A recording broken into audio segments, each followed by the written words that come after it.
Beware আর listener এক ঢিলে দুই পাখি মারা কথাটি শুনতে অবাস্তব মনে হলেও কোনো জমিতে সমন্বিত উপায়ে একের অধিক ফসল উৎপাদন করাকে সমন্বিত চাষ বলে। আপনারা দেখতে পাচ্ছেন একজন কৃষক অত্যাধুনিক উপায়ে বিভিন্ন প্রকার ফুল, ফল ও বিভিন্ন ধরনের সবজির চাষ করেছে এখানে।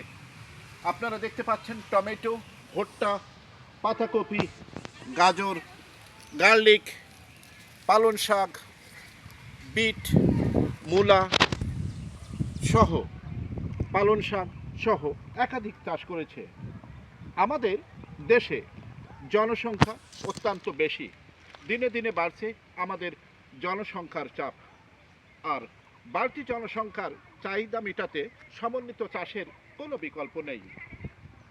কারোর যদি 1 বিঘা বা তার পরিমাণ তার চাইতে কম পরিমাণ জমি থাকে, সে যদি একই জমিতে বিভিন্ন ধরনের ফসল উৎপাদন করে, বিভিন্ন ধরনের সবজি, সেক্ষেত্রে তাকে বাজারের উপরে নির্ভরশীল না থেকে সে তার নিজের চাহিদা 10 কাঠা জমি থেকেই মেটাতে পারবে সকল সবজির চাহিদা। আপনি কি সমন্বিত চাষ পদ্ধতি অবলম্বন করেন? যদি না করে থাকেন, আপনিও সমন্বিত চাষ পদ্ধতি অবলম্বন করবেন।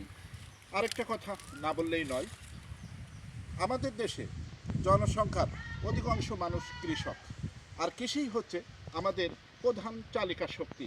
কৃষিকাজ করেই আমরা জীবন অতিবাহিত করি। তবে অত্যাধুনিক পদ্ধতিতে আমরা যদি কৃষিকাজ না করি, সেক্ষেত্রে আমাদের সফল হওয়ার সম্ভাবনা খুবই কম।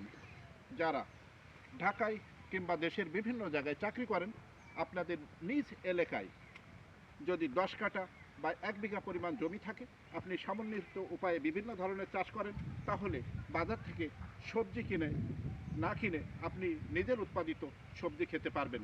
জাস্ট আপনার দরকার একটা সুচিন্তিত পরিকল্পনা। আর